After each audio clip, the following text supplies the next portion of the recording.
Magandang umaga po ulit,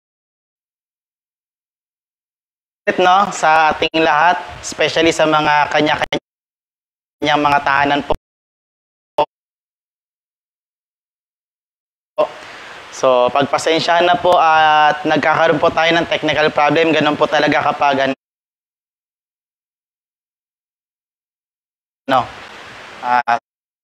sumisikat. Ganun po talaga kapag mga live, something mga ganon. So, isang mapagpalang umaga po muli.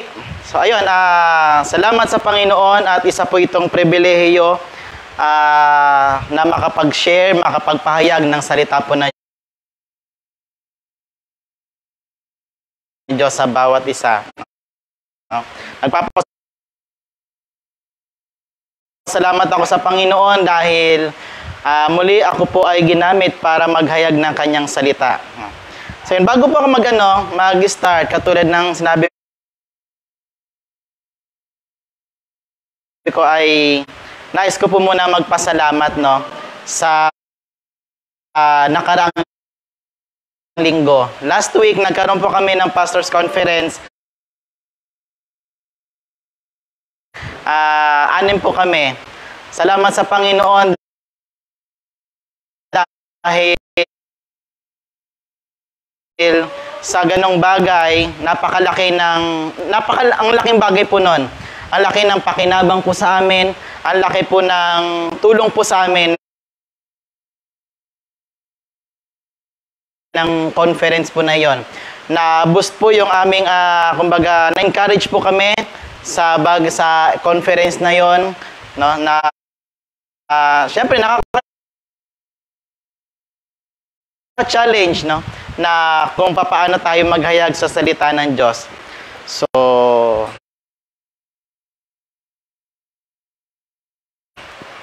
last week po, ay dinala po tayo sa pag-aaral sa pamamagitan ng buhay ni Kuya Ronald, no? Sa part 14, na ang title po ay The Son as a Slave, na matatagpuan po natin sa John 13 verses 1 to 7. At ngayon naman po, ay pag-aaralan naman po natin ang part 15, na mababasa po natin sa aklat pa rin po ng John, sa chapter 13 naman po, verses 18 to 38. Hinihiling ko po na tayo pong lahat ay tumayo para sa pagbasa po ng kanyang salita. Sa verse 18 hanggang sa susunod, hindi kayong lahat ang tinutukoy ko. Kilala ko ang aking mga pinili, ngunit dapat matupad ang sinasabi sa kasulatan. Ako'y pinagtaksilan ng taong pinapakain ko ng tinapay. Sinasabi ko ito sa inyo bago pa mangyari, upang kapag ito'y nangyari na, sasampalataya kayo na ako nga. Pakatandaan ninyo, ang tumatanggap sa sinugo ko ay tumatanggap sa akin. At ang tumatanggap naman sa akin ay tumatanggap sa nagsugo sa akin. Pagkasabi nito, si Jesus ay labis na nabagabag at nagpahayag sa kanila. Tandaan ninyo, ipagkakanulo ako ng isa sa inyo. Nagtingina ng mga alagad sapagkat hindi nila alam kung sino ang kanyang tinutukoy. Katabi noon ni Jesus ang alagad na minamahal niya. Kaya't sinenyasan siya ni Simon Pedro at sinabihan, itanong mo nga kung sino ang tinutukoy niya. Humilig ang alagad na ito sa dibdib ni Jesus at nagtanong, Panginoon, sino po ba iyon? Siya ang taong abutan ko ng tinapay na aking isinausaw. Sagot ni Jesus, nagsausaw nga siya ng tinapay at ibinigay iyon kay Judas na anak ni Simon Iscariote. Nang matanggap ni Judas ang tinapay, pumasok sa kanya si Satanas. Sinabi ni Jesus kay Judas, "Gawin mo kaagad ang dapat mong gawin." Walang sinuman sa mga kasalo ni Jesus ang nakaunang kung bakit niya sinabi iyon. Dahil si Judas ang may hawak ng kanilang salapi.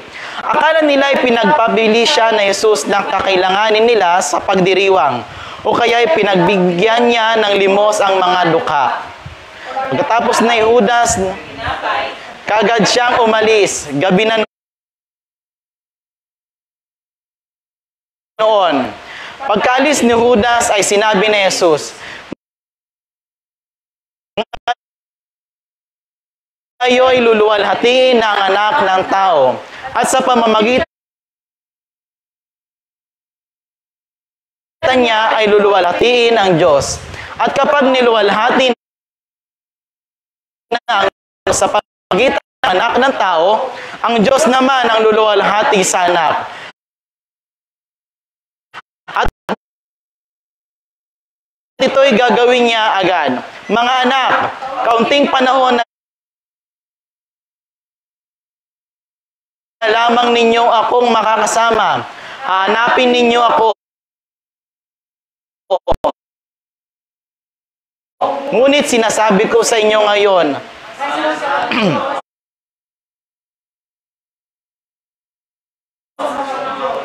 hindi kayo makakapunta sa pupuntahan ko.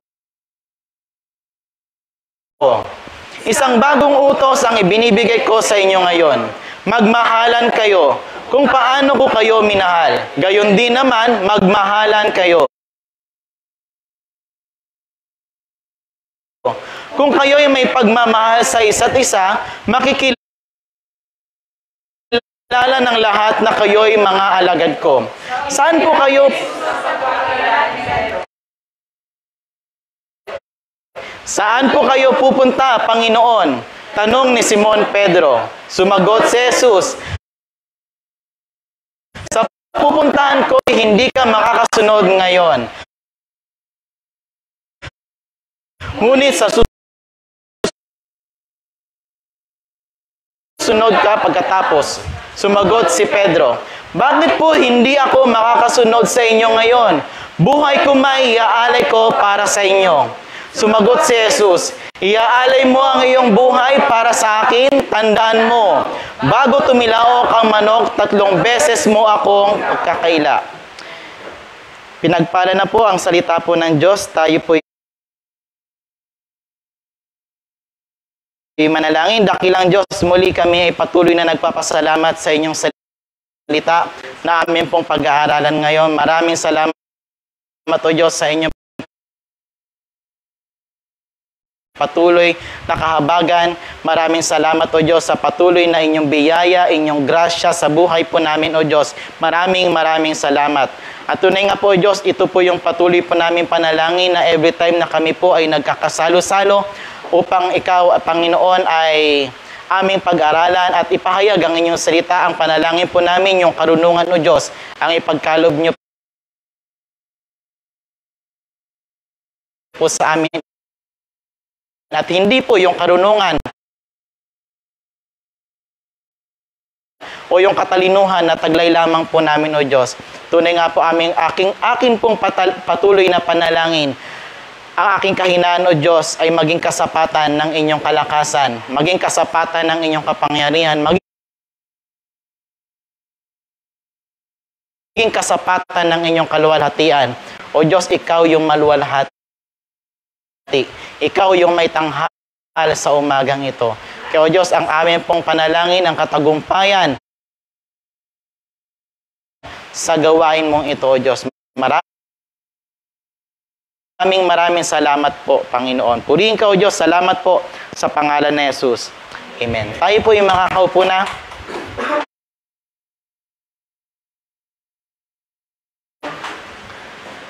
Ang title po natin ngayon at pag-aaralan ay The Betrayer and the Boaster, no? So, binasa na po natin kanina kung anong chapter at anong mga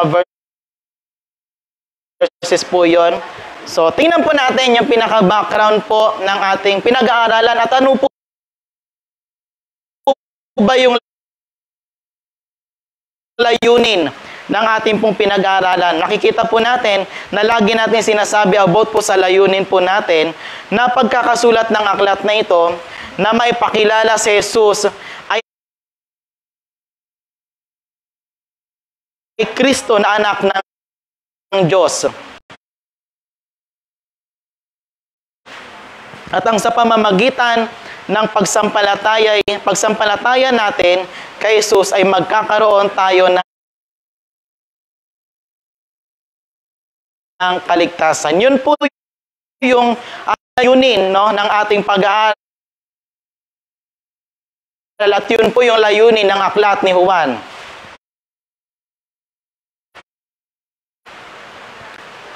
May tatlong bagay po tayo na dapat po nating matutunan. Ito po yung sermon outline po natin. Una, the betrayal.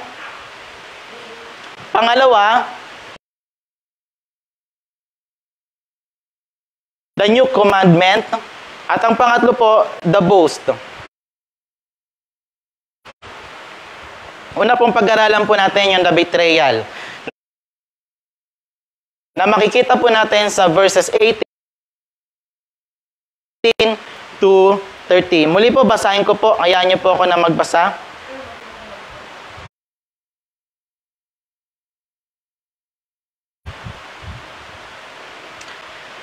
Hindi kayong lahat ang tinutukoy ko. Kilala ko ang aking mga pinili, ngunit dapat matupad ang sinasabi sa kasulatan.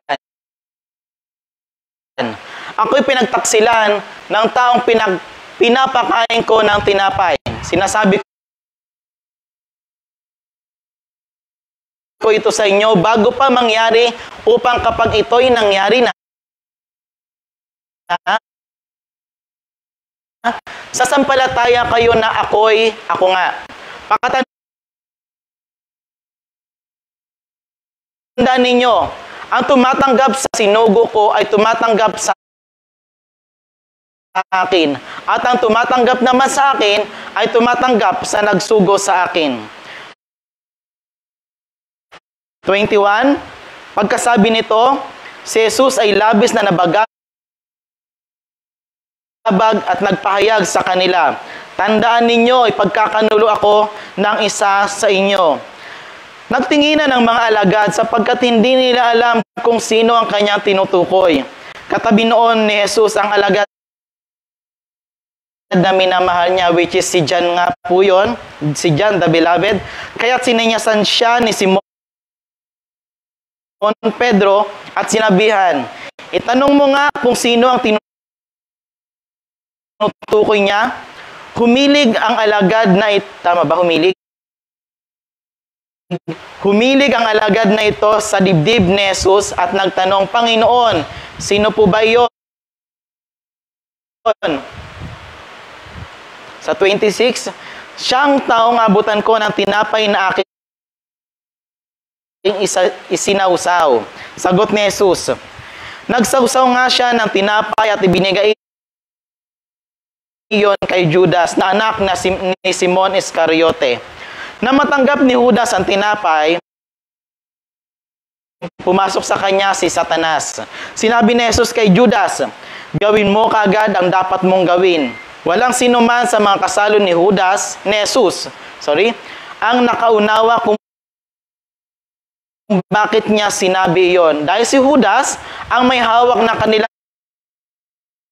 salapi. Akala nila'y pinapabili siya ni Jesus ng kakailanganin nila sa pagdiriwang. O kaya pinagbigyan niya, pinapabigyan niya ng limos ang mga duka. Pagkatanggap ni Judas ng tinapay, kagad siyang umalis at gabi na noon. No? So makikita po natin ang naging na naging kasangkapan po si Judas. Naging kasangkapan si Judas about sa pagkanulo kay Jesus upang ganap yung kalooban ng ating Diyos, no? So, nakakalungkot lang, kumbaga, yun yung nangyari kay Judas, no? Si Judas po ay isa sa mga disipulo po, tandaan po natin yun. Pero, hindi ibig sabihin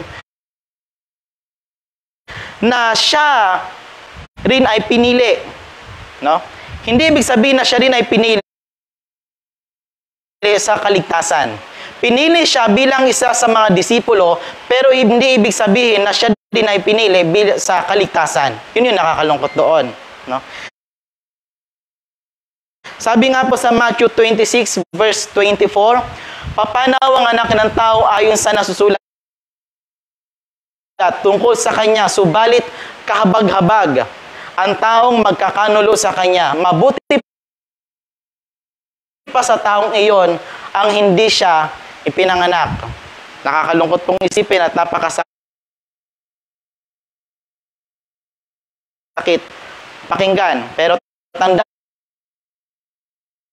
po natin, mga kapatid, na ang pagkakanulo ni Judas kay Jesus ay hindi ipinilit sa kanya para gawin niya yung mga bagay na ginawa niya kay Jesus. Walang pagpipilit sa kanya. Nakita po natin yon, hindi siya ipinilit ng mga Pariseyo, hindi siya pinilit ng kung sino man, kundi siya mismo ang gumawa, no?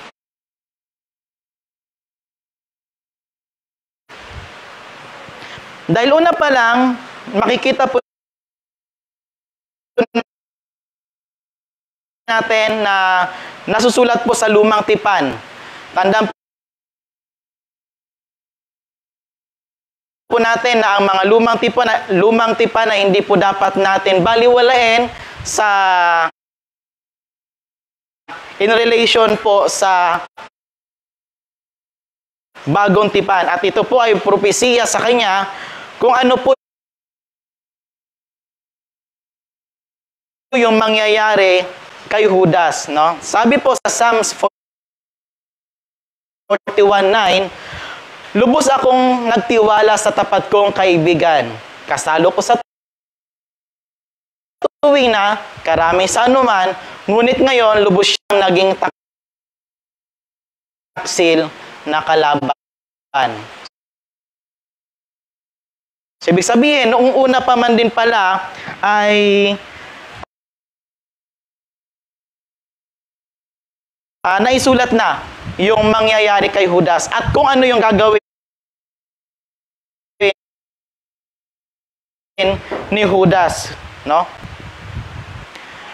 Ito po yung katuparan sa mga nasulat sa Lumang Tipan po patungkol sa pagkanulo kay Jesus, no? Si Jesus ay pinagkanulo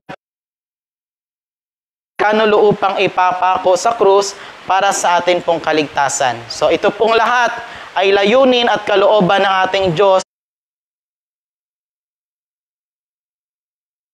na tunay nga po na sa pamamagitan sa buhay ni Hesukristo. Mapapansin po natin sa verse 19, no? Sinasabi ko ito sa inyo bago pa mangyari upang kapag ito'y nangyari na, sasampalataya kayo na ako nga. Saan po ba nanggaling yung salitang ako nga, no? Tingnan po natin sa Exodus chapter 3 verse 14. Makikita po natin yung sinabi ng Diyos kay Moises. Sabi po sa Exodus chapter 3 verse 14, sinabi ng Diyos kay Moises, ako ay ang ako nga. At kanyang sinabi, ganito ang sasabihin mo sa mga anak ni Israel. Sinugo ako sa inyo ni ako nga. No? So, kapag may nagtanong kung sino ang Diyos, si ako nga. No? So, yun naman yung pagkaka-describe sa ating Diyos. No? Ito ang pagpapakilala po ng Diyos kay Moises na kumbaga nais ipakilala din ni Jesus na dapat po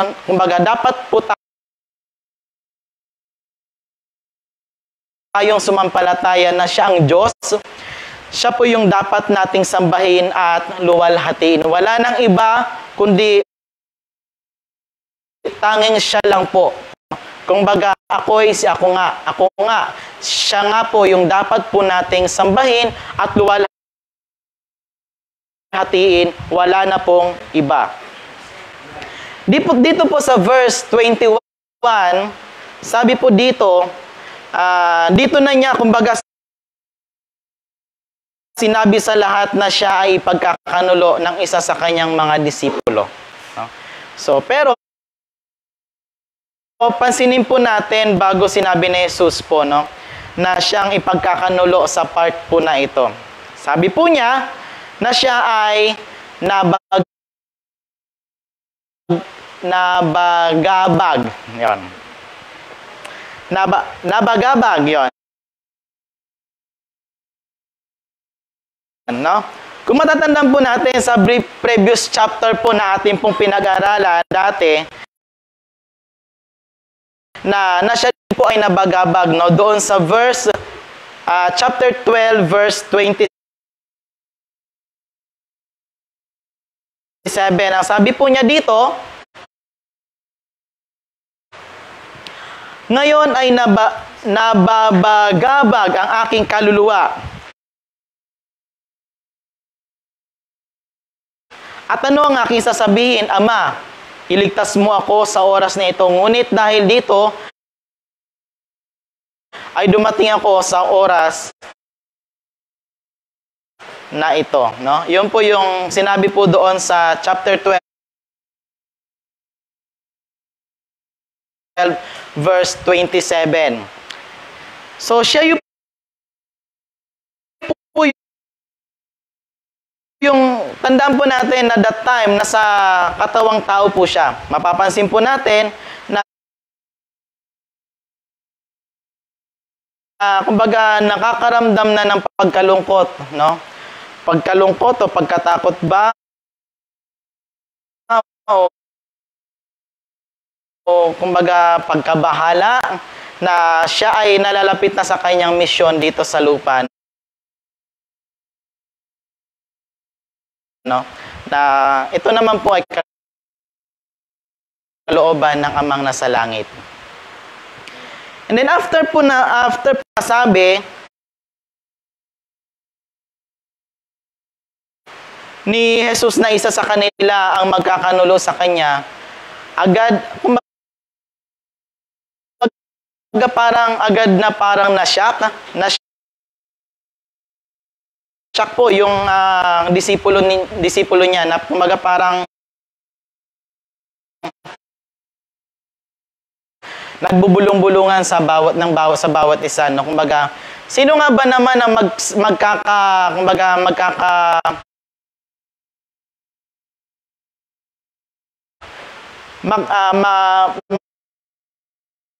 makakaisip na ipagkakanulo si Kristo matapos niyang gumawa ng mga milagro, matapos niyang gumawa ng mga kabutihan, tapos ipagkakanulo pa nila, no? So sino nga ba naman ang makakapag-isip ng ganong bagay? Kaya nangyari, kumbaga parang,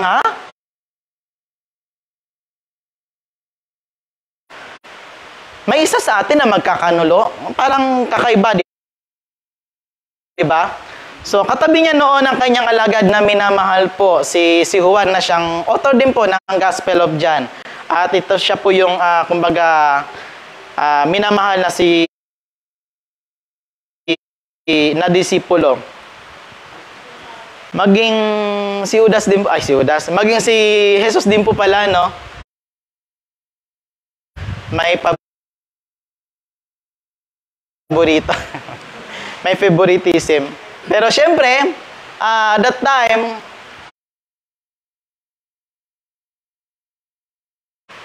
iba naman po yung kaisipan ng ating mga ng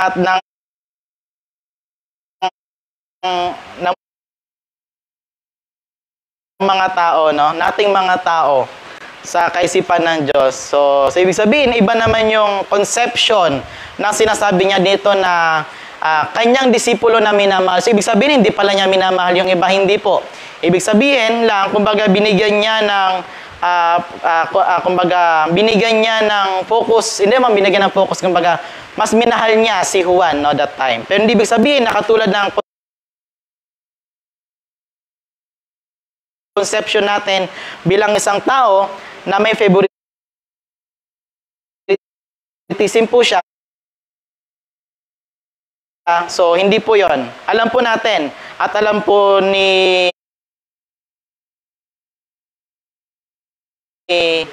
Diyos, no, kung ano po yung bagay na iyon.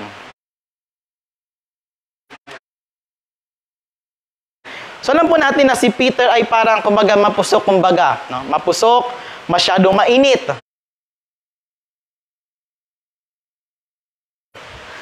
Ang iba yung karakteristik ni Peter mainit siya Kaya sinanyasan niya si John na kumbaga itanong mo nga kay Jesus kung sino yung tinutukoy niya, kumbaga parang ganon. Kasi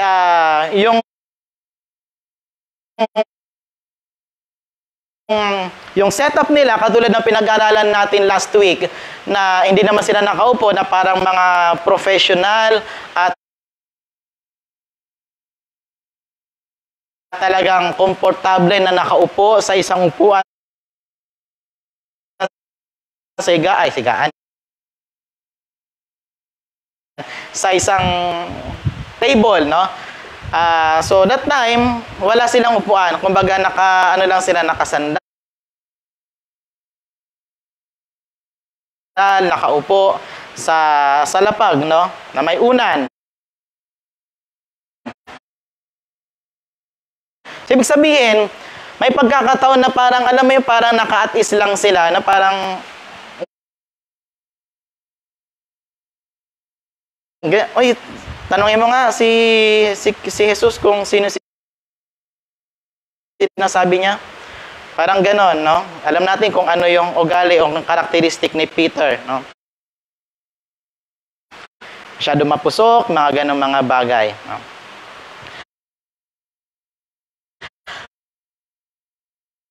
Katulad ng nakaraan po natin pinag-aralan nga po yun. Kumbaga, iba yung setup po nila That time, sa kanila pong pagtitipon sa pagsasalo-salo, si Jesus po yung host, no? Si Jesus po yung host ng pagtitipon. Kumbaga, siya yung may karapatan, na siya yung, kumbaga, siya yung nag-aasikaso, siya yung punong abala that time sa bagay na iyon, no? Kaya kumbaga, siya yung kumbaga nagpa-facilitate sa program na mayroon po sila sa kanilang kumbaga, celebration, mga kainan, mga ganon. So this time po, na sinabi ni Jesus sa mga disipulo niya kung sino ang magkakanulo sa kanya nang inabutan niya ng tinapay, si Judas, no? Pero syempre, dahil naman po sa hindi talaga, kumbaga, hindi naman talaga din naisip ng bawat isa sa kanila na parang ganong magiging kaisipan, no? Na parang talaga may magkakanulo sa atin. So, ang nangyari, nung nilapitan ni Jesus si Judas, na parang, kumbaga, akala nila ay, ayun nga, nakala nila, kumbaga parang may inutos lang si Jesus. Pero as in talagang wala silang idea na si Judas pala talaga yon. No? Kasi kung mapapansin po natin sa kanila, siya po yung treasure po nila o kaya yung ingat yaman po nila, no? So pagkatanggap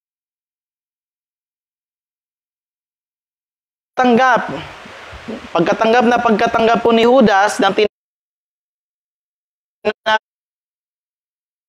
tinapay galing po kay Jesus, agad na pumasok sa kanya si Satanas. So yun po yung doon po nagumpisa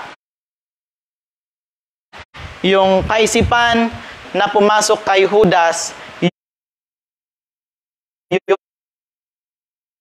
yung pagkakanulo.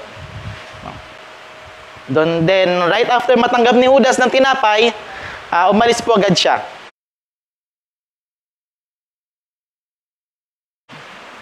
Umalis agad siya, and then ayun po kung mapapansin po natin, gabi po yon, no?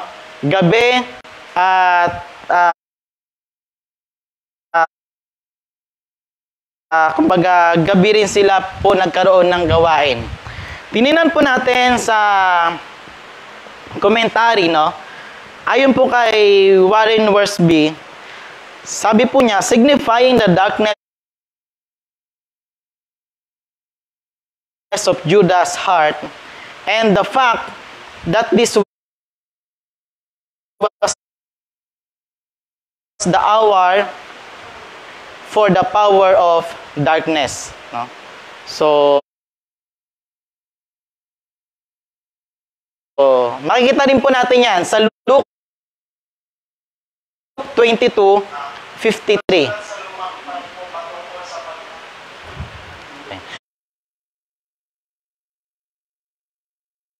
Napakahirap po na maging katulad ng buhay ni Judas. Kumbaga, ng isang traidor sa ating Panginoong Hesus. Dahil sabi po ni Jesus, sa tao magkakanulo sa kanya ay mas mainam na hindi na lang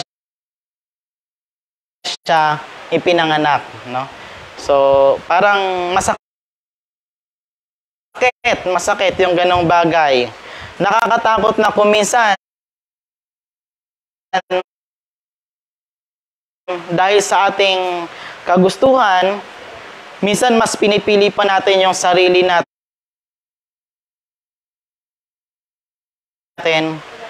no? Para lamang sa bagay na talagang gusto natin. Tandaan po natin mga kapatid na si Judas ay pinili din. Si Judas ay isa sa mga disipulo ni Jesus na lagi niyang kasakasama sa lahat ng pagkakataon. Pero still, nagawa pa rin niyang ipagkanulo si Jesus. Isipin po natin, imagine po natin, nasa ilang araw, umabot man ng buwan, kasama nila si Jesus, no? Kasama niya si Jesus, si Judas. Pero bakit ang nakakalungkot, sinabi po niya dito ni Jesus na mas mainam ng hindi na lang siya ipinanganak. Tayo kung sabihan ng ganong bagay, parang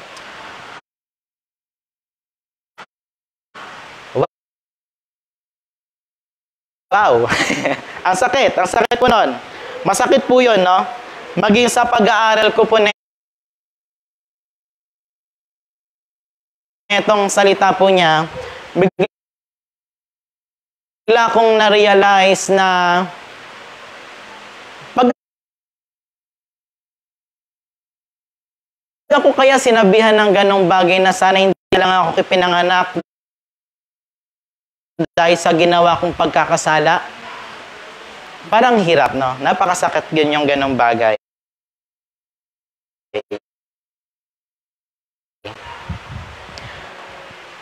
Tandaan po natin na ikaw kapatid, baka ikaw lang ang nakakalam ng feeling mo. No? Feeling mo na ikaw ay mananampalataya. Baka ikaw lang yung nakakaalam. Alam mo sa sarili mo, feeling mo lang sa sarili mo na mananampalataya ka, pero hindi naman nakikita sa pamumuhay mo.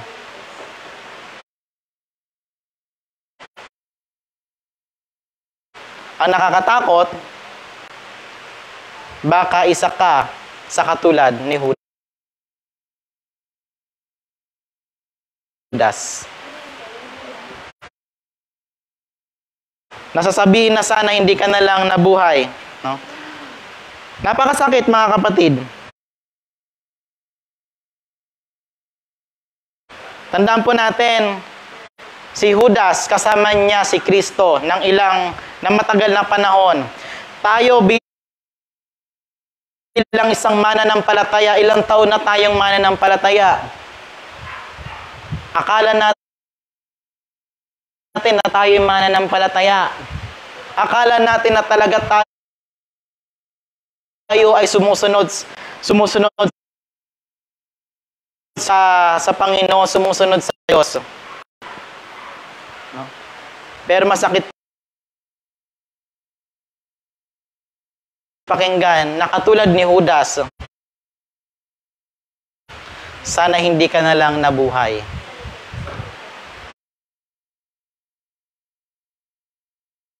Napakasakit, masakit pakinggan. Ito ang salita ng Diyos na nagpapakita po sa atin ng katotohanan. Ang katotohanan, which is ang katotohanan po ay masakit. Masakit po marinig ang katotohanan.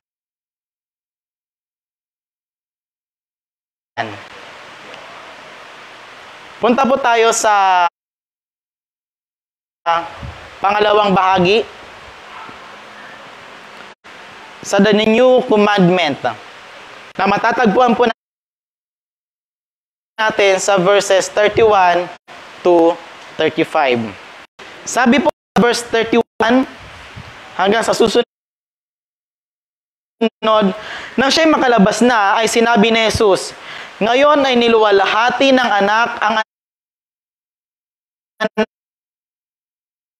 ng tao, at ang Diyos ay niluwalhati sa kanya. Kung ang Diyos ay niluwalhati sa kanya, luluwalhatiin siya ng Diyos sa kanya, at luluwalhatiin siya kaagad. Maliit na mga anak, kinuha ko po dito yung above version, ang Biblia, Tagalog version po. Kaya medyo maliliit na mga anak, makakasama pa ninyo ako ng kaunting panahon. Ako inyong hahanapin, at gaya ng sinabi ko sa mga Hudyo, ay sinasabi ko sa inyo ngayon. Sa pupuntahan ko ay hindi kayo makakapunta. Isang bagong utos ang sa inyo'y ibinibigay ko, na kayo'y magmahalan sa isa't isa. Kung paanong minahal ko kayo, magmahalan din kayo sa isa't isa. Sa pamamagitan nito ay makikilala ng lahat ng mga tao na kayo'y aking mga alagad, kung kayo'y may pag-ibig sa isa't isa. No? Kung mapapansin po natin, dito po, maraming beses yung sinasabi pong word na luwalhati. No? Luwalhati, ilang beses po niyang sinabi dito. Tingnan po ulit natin.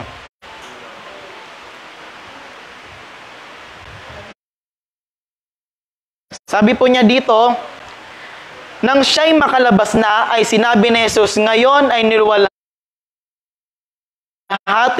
ang anak ng tao, at ang Diyos ay niluwalhati sa kanya. Kung ang Diyos ay niluwalhati sa kanya, luluwalhatiin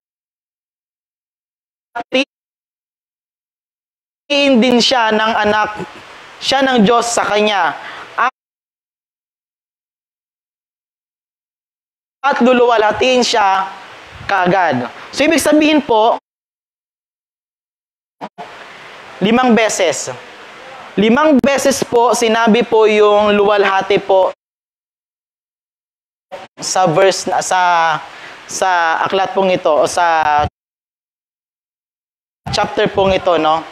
So, bakit nga po ba kaya? Kung sa titinan po natin bilang isang tao, sa mangyayari po kay Jesus na darating yung pagkakataon na, kumbaga, ipapako na siya sa krus eh. Ipapako na siya sa krus. Kumbaga, isang malaking kahihiyan. Kung sa atin po yon, napakalaking kahihiyan po noon. Ikaw ba naman ipako sa krus? Ihanay ka sa mga makasalanan, sa mga kriminal.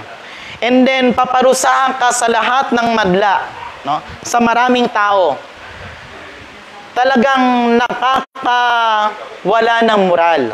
Nakakawala po ng moral yung ganong bagay. Nakakahiya. Talagang humiliated po talaga yung bagay na yon. Pero kung mapapansin po natin, bakit patuloy at ilang beses sinasabi ni Jesus dito yung word na luwalhati, yung salitang luwalhati.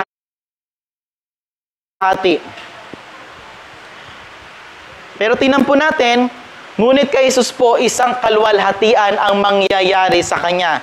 Dahil sa katuparan na pagliligtas sa maraming tao. No? Pagliligtas sa maraming tao, ayon sa kalooban ng ating Amang nasa langit. Ito po ay isang kaluwalhatian. Kaluwalhatian sa Ama at kaluwalhatian sa Anak. No? So matapos na mangyari po yon, kaluwalhatian po ang magaganap. Hindi po kahihiyan. Kung sa atin bilang isang tao, isang napakalaking kahihiyan, pero pagdating sa Diyos, pagdating sa kay Jesus, isang kaluwalhatian po ang magaganap. No? Tandaan po natin na si Juan po ay nakatuon sa pagpapahayag ng kaluwalhatian ng Diyos. No? Ito yung maganda sa aklat ng Juan, dahil tanging ang kaluwalhatian, dahil tanging ang kapurihan, ay kumbaga doon nakafocus si Juan. No? Sa pamamagitan po ni Kristo upang maipakita ang kaluwalhatian ng Diyos na inihayag lalo na sa krus. Napakalaking bagay po yung mangyayari o magaganap sa krus ng Kalbaryo. At kung bakit napunta dito at bakit pumunta si Kristo dito sa mundo.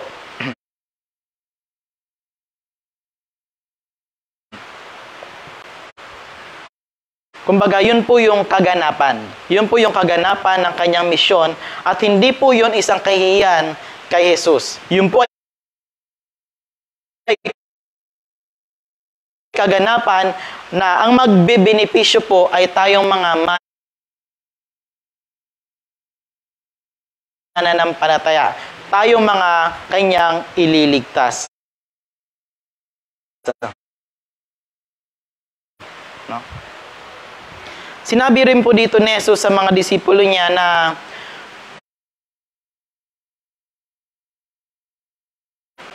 yung pagpapaalam niya sa kanila sa kunting panahon na lamang sa mga disipulo niya. Kumbaga, magpapaalam na siya sa kanila. So, yung pagpapaalam po ay naroon na, no? So, dahil dito po bilang isang nagdidisipulo, kumbaga, nag-iiwan po ng habilin dito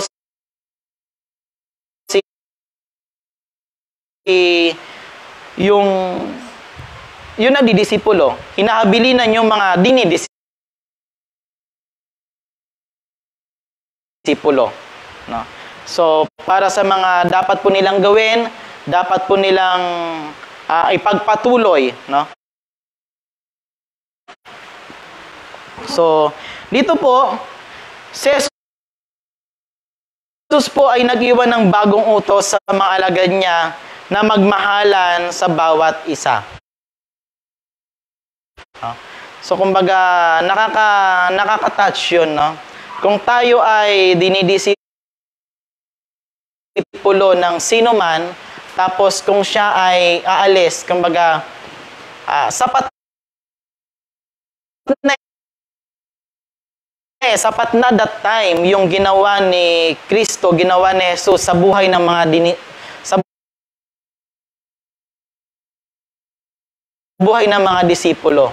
Kumbaga, naturuan na sila ng sapat, ibinigay na sa kanila ng sapat yung mga bagay na dapat po nilang malaman. Kumbaga, dito na po nagpaalam at may hinahabilin na po si Jesus sa mga disipulo po niya. At ang sabi po ay yung kumbaga yung pagmamahal sa bawat isa. Ang katotohanan po, ang pagmamahal o pag-ibig po sa bawat isa ay hindi na po bagong utos. Pero sabi po dito ni Jesus, ito yung bagong utos na iiwan ko sa inyo. Bakit po niya sinabing isang bagong utos? Pero kung mapapansin po natin sa mga lumang tipan, may sinasabi po doon na yung mga utos na dapat na yung pagmamahalan, pag-ibig sa bawat isa, no? Pero tingnan po natin dito. Ang nais lang pong iparating po dito ni Jesus ay ang pagmamahal ng may pagsasakripisyo na halimbawa ni Jesus. No? Maraming pagkakataon na tayo ay magmamahal, no? So, mga kabataan, syempre may mga crush, mga ganyan mga bagay, mga puppy love, mga ganyan. Pakikita pa lang, I love you na. Diskarte, mga ganang mga bagay, no? Pero, hindi po yun yung utos na sinasabi ni Jesus, no? Ang sinasabi niya dito, magmahalan kayo kung papaanong kayo'y minahal ni Jesus, no? So, sabi po dito, ipinapakita po ni Jesus ang pagmamahal sa kanila. Ito naman ay inaasahan ni Jesus na ipakita din naman nila sa bawat isa sa kanila, no? Yung pagsasakripisyo. Yung pagmamahal ng may pagsasakripisyo katulad ng ginawa ni Jesus sa kanila. Kumbaga, napakarami na pong sakripisyo napakarami ng pagsasakripisyo ang ginawa ni Jesus, no? So, isang napakalaking sakripisyo pa lang yung mangyayari. Yung mangyayari na siya ipapako. Sino sa atin ngayon ang tatanggap ng kamatayan para lamang maligtas yung kaibigan? Sino sa atin ngayon ang tatanggap kahit sabihin na natin na akuin man lamang yung pagkakasalan niya tapos ikaw yung parurusahan? Hindi natin kayang gawin yon. Hindi mo kayang gawin yon. Tanging si Jesus lang ang may kayang gumawa ng ganong bagay, no? Na si Jesus ang tanging makakagawa ng may pagmamahal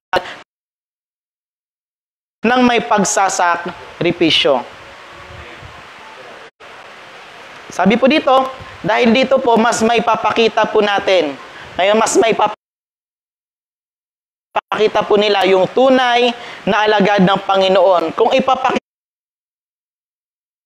po nila yung pagmamahalan sa bawat isa. Dahil sabi po niya, sa verse 34, isang bagong utos ang sa inyo inibigay ko na kayo'y magmahalan sa isa't isa. Kung paanong mahal ko kayo, magmahalan din kayo sa isa't isa. Sa pamamagitan nito, makikilala ng lahat ng mga tao na kayo'y aking mga alagad. Ito yung pagkakakilanlan. Pagkakakilanlan na kayo ay isang disipulo, ikaw ay isang disipulo kung ikaw ay nagpapakita ng tunay na pagmamahal sa bawat isa, sa kapwa mo mananampalataya. Nakakalungkot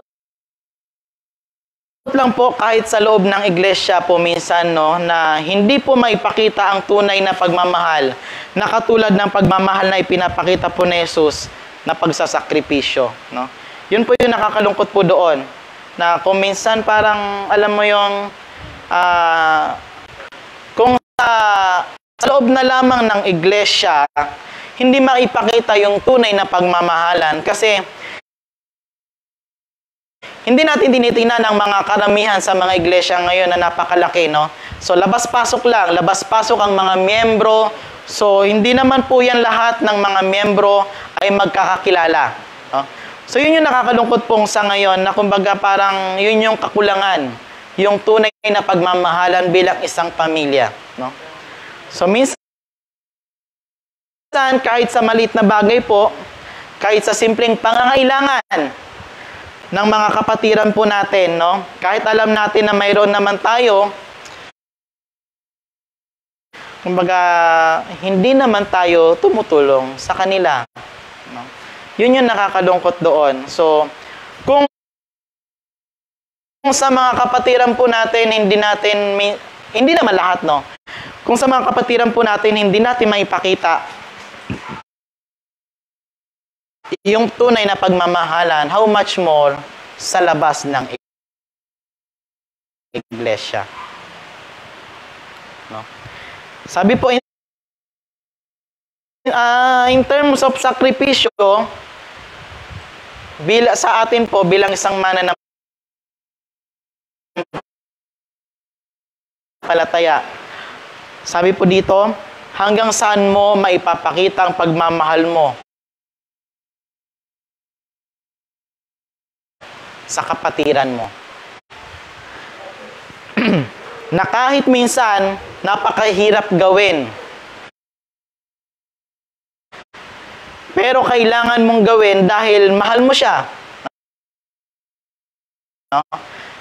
Kahit na kailangan mong magsakripisyo, hanggang saan mo may papakita yung pagmamahal? Hanggang saan mo may paparamdam sa kapatiran mo yung pagsasakripisyo mo dahil sa mahal mo siya? Tandaan po natin bilang isang alagad ng Panginoon tulad ng ginawa ni Jesus dito sa mundo ito, ang paghahayag ng salita po ng Diyos, nagagawa ba natin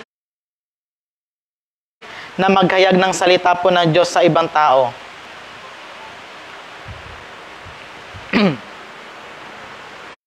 Kumbaga, na kahit na minsan pagod na tayo sa gawain sa bahay, ang daming trabaho, hindi na tayo magkanda o gaga sa paghahanap buhay, sa mga negosyo natin, busy tayo, So, pero dahil mahal natin sila,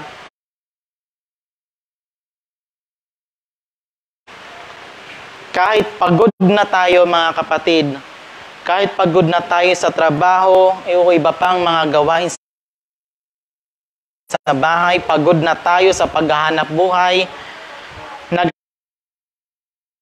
nagagawa pa rin po natin mag-discipleship, nagagawa pa rin po natin maghayag, nagagawa pa rin po natin mag-share ng kanyang salita. Kahit na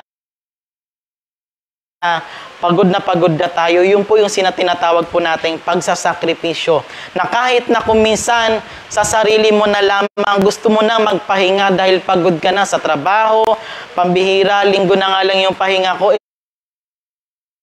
ito pa yung gagawin ko. Kumbaga, Pagod ka na sa trabaho, gusto mo na magpahinga. Hanggang saan yung pagsasakripisyo mo? Hanggang saan yung pagmamahal mo sa kapwa mo? Minsan ginagawa mo ba ito?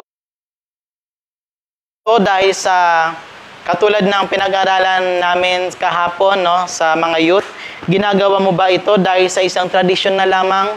Ginagawa na mo na lang ba ito dahil sa routine na lamang ng buhay mo? Na napipilitan ka na lang dahil routine na lang sa tuwing siyempre dahil alam nila na Kristiyano ka, mananampalataya ka, tuwing linggo dapat nasa simbahan ka. So ginagawa mo na lang yon dahil routine na lang ng buhay mo. O ginagawa mo to dahil sa pagmamahal mo sa kapatid mo. Ginagawa mo ito dahil sa pagmamahal mo sa kapwa mo. O ginagawa mo ito dahil nagsasakripisyo ka. Tandaan natin mga kapatid na hindi natin may papakita na tayo ay tunay na alagad ng Panginoon kung hindi natin may papakita ang pagmamahal sa bawat isa na katulad ng ginawa ni Jesus nung siya ay nandito pa sa mundo ng may pagsasakripisyo. Ito po yung tanda na tayo ay tunay na alagad. Na katulad ng sinabi ni Jesus. Tunay kang alagad kung ipinapakita mo na ikaw ay may pagmamahal sa bawat isa. Na ipapakita mo na ikaw ay may pagmamahal ng may pagsasakripisyo. Okay? Pangatlo po, the boast. Sabi po sa verses 36 to 38. Saan po kayo pupunta, Panginoon? Tanong ni Simon Pedro. Sumagot si Jesus, sa pupuntahan ko hindi ka makakasunod ngayon, ngunit susunod ka pagkatapos. Sumagot si Pedro, bakit po hindi ako makakasunod sa inyo ngayon? Buhay ko maiaalay ko para sa inyo. Sumagot si Jesus, iaalay mo ang iyong buhay para sa akin? Tandaan mo, bago tumilaw kang manok, 3 beses mo akong ikakaila. Isa sa mga katangian po ni Pedro, katulad po na sinabi natin kanina, na kumbaga, iba siya Kumbaga, mapusok, iba yung kanyang karakteristik, no, sa mga disipulo. Kumbaga, isa sa mga katangian ni Peter ay kumbaga pabugso-bugso po siya. Kumbaga sabi nila sa salitang kanto. Ewan ko pwede to. No, kumbaga parang paepal. Kumbaga parang paepal, no? Yun yung katangian ni Simon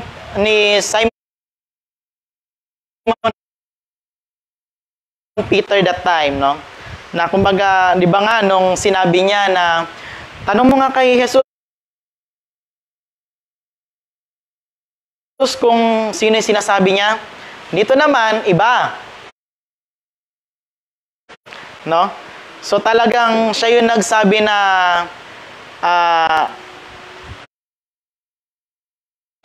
kumbaga, iaalay ko yung buhay ko para lang sa inyo, no? So, medyo iba siya that time. Parang, alam niyo na, no? So, itong si Peter dahil sa active, kumbaga, tinanong niya si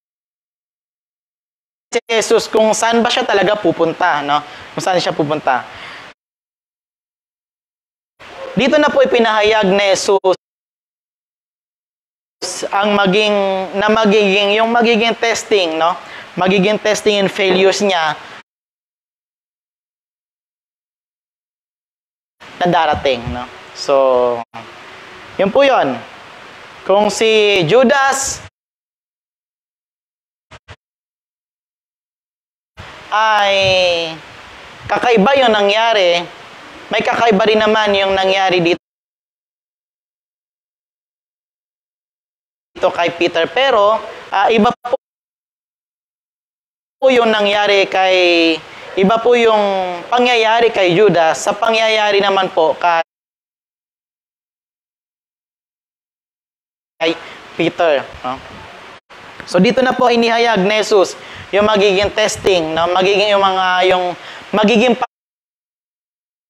pagsubok at yung magiging failures ni Peter, no?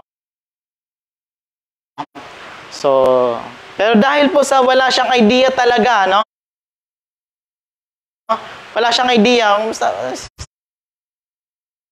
sige lang, basta go with the flow lang, no? About po sa mangyayari kay Jesus. At dahil ganun na lang po yun talaga naman yung sadya namang mahal niya po talaga si Jesus. Mahal naman po talaga niya si Jesus, no? Kaya niya sinabi yung kaya, kung anong kaya niyang gawin para kay Jesus, no?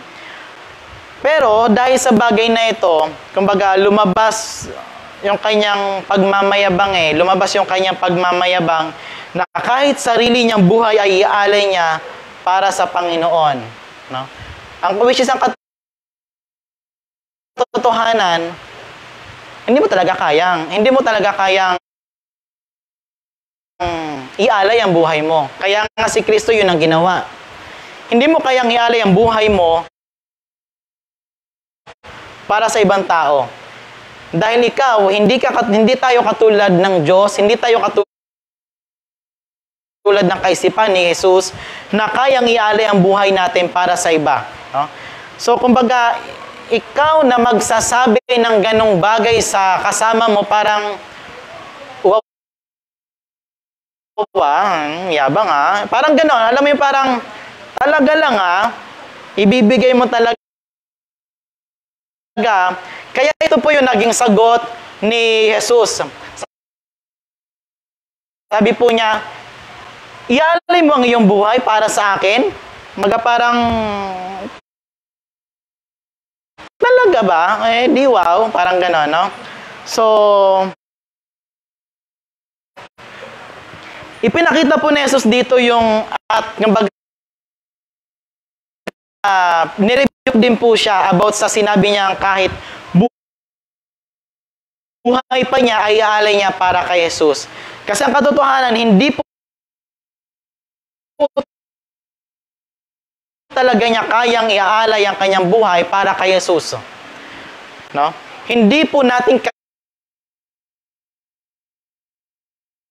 kayang iaalay ang buhay natin para sa ibang tao. Kahit sabihin na natin na, alam mo yung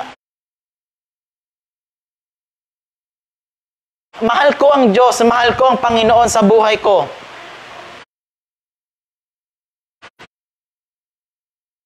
Mahal na mahal ko ang Diyos. Maging sa mga kinakanta po natin,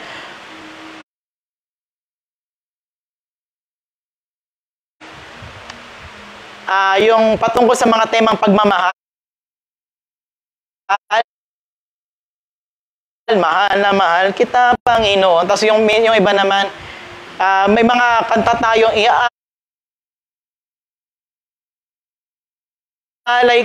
iaalay natin yung buhay natin para kay Jesus. Tingnan natin pagdating sa bandang huli. No? Pagtingnan natin pagdating sa tribulation na tinatawag. Kaya mo bang ialay? Kaya mo bang sabihin na Panginoon mo, ang Diyos, Panginoon mo si Jesus, kapalit ng iyong buhay? No? So, kaya dito niya ni-review si Peter na talagang, kumbaga, yung pagpapakita niya ng kahambugan, kayabangan, no? Yung pagiging hambog po niya.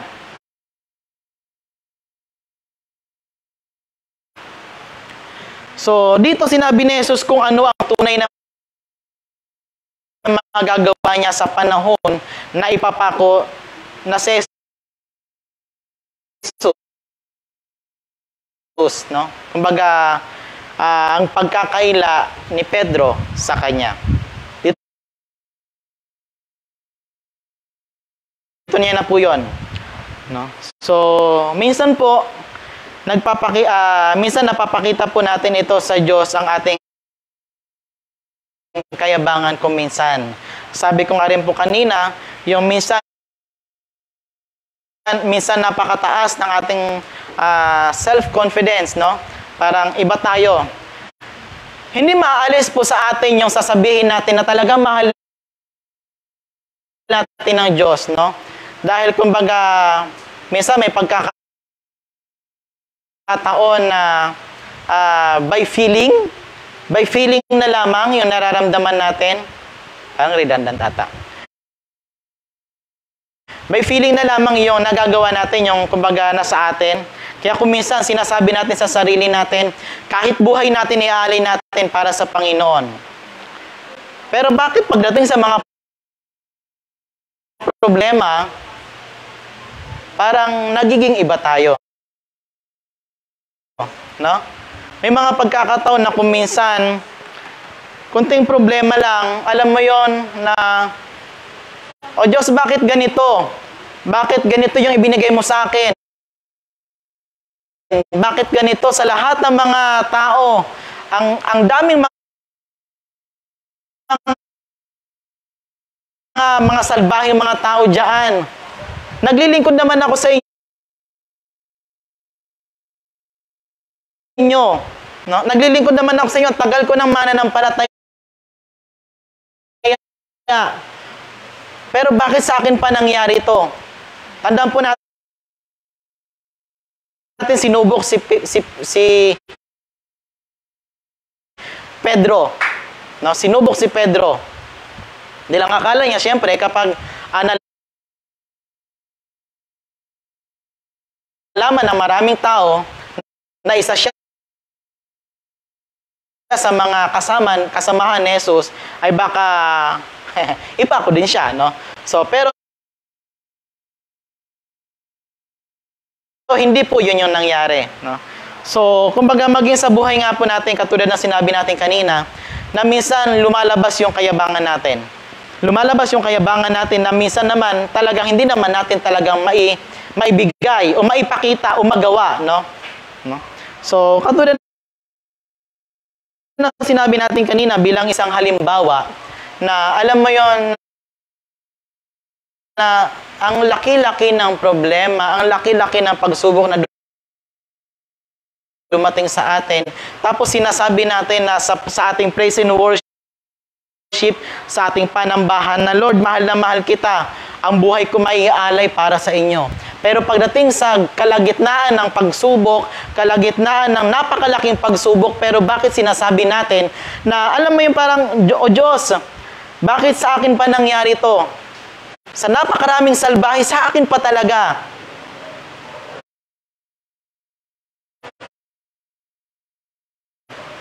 Minsan nagagawa natin yung ganon. Pero kapatid, hindi masama na tayo ay magsumbong sa Diyos. Pero masama na sisihin natin ang Diyos sa mga nangyayari sa atin.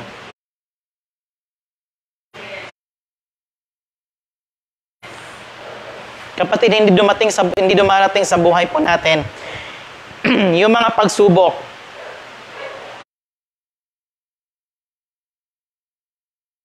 Kung hindi natin ito kaya. Kaya nga pagsubok no? Kaya nga pagsubok. Sinusubok tayo. Tandaan natin mga kapatid na ang mga problema, ang mga dagok sa buhay po natin ay hindi po yan binibigay ng Diyos kung hindi natin kaya. At hindi yan literal na ang Diyos ang nagbibigay sa atin. At maging sa katulad ng buhay ni Job, ipinapahintulot ng Diyos na tayo ay magkaroon ng problema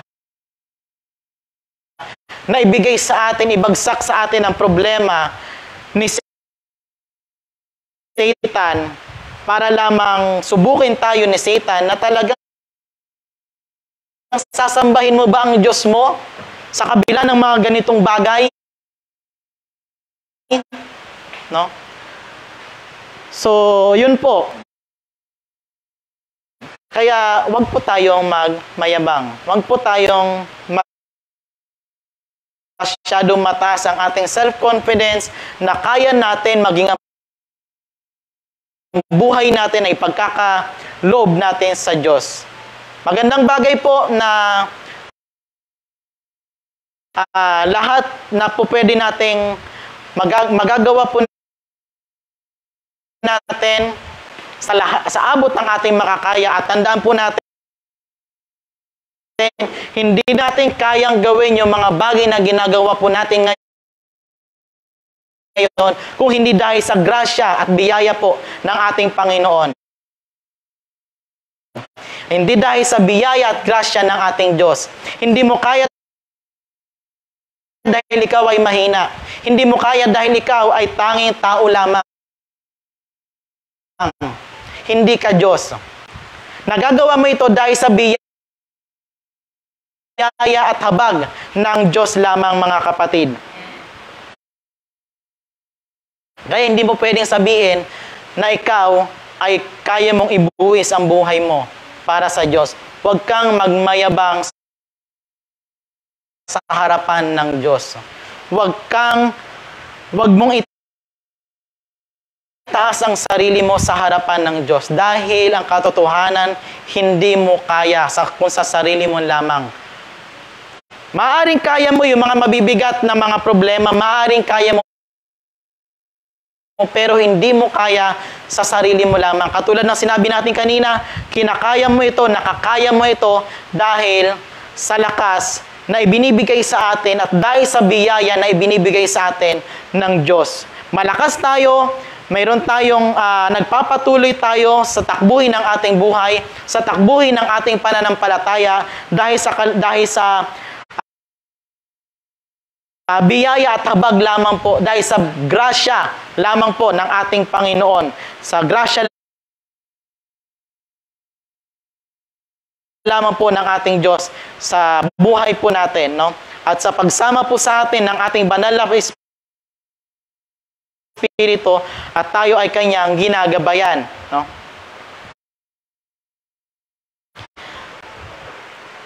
Kaya mga kapatid, tayo po ay patuloy na magpakumbaba sa harapan ng Diyos. Huwag po natin ipakita sa Diyos na tayo ay nagmamayabang at lahat na ng bagay ay kaya na natin, no? So, sana ma-rebuke tayo ng salita po ng Diyos sa bagay na ito. Bilang conclusion po, sa ating pong pinag-aralan, ang tunay na alagad po o mananampalataya ng Panginoon ay nakikita sa ating pamumuhay. May papakita natin ang ating tunay na pagmamahal kung ito ay may kakibat na pagsasakripisyo.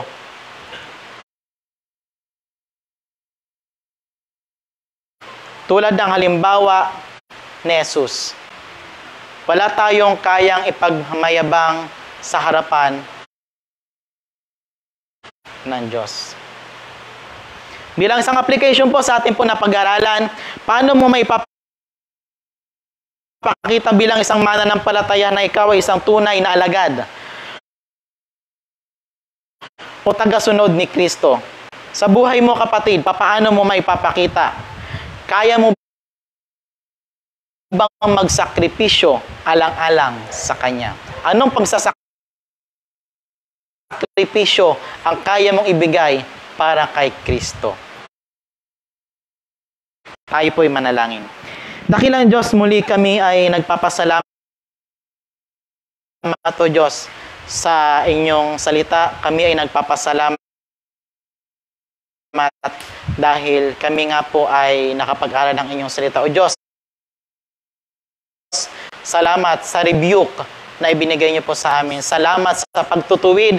Salamat o Diyos sa pagpapaalala. At tanging ikaw lang po yung dapat po namin luwalhatiin. Hindi po namin kaya kung sa sarili lamang po namin. At tunay nga po, Diyos, bilang isang mananampalataya, may papakita po namin na kami ay tunay na alagad po ninyo dahil sa aming pagmamahal. Dahil kayo yung unang nagmahal po sa amin. Napakalaki ng pagmamahal po ninyo sa amin, O Diyos. Na kung bakit ito po yung kailangan din po namin ipakita, iparamdam, ipadama sa kapwa po namin, especially sa mga kapatiran po namin. Ito na Diyos, maraming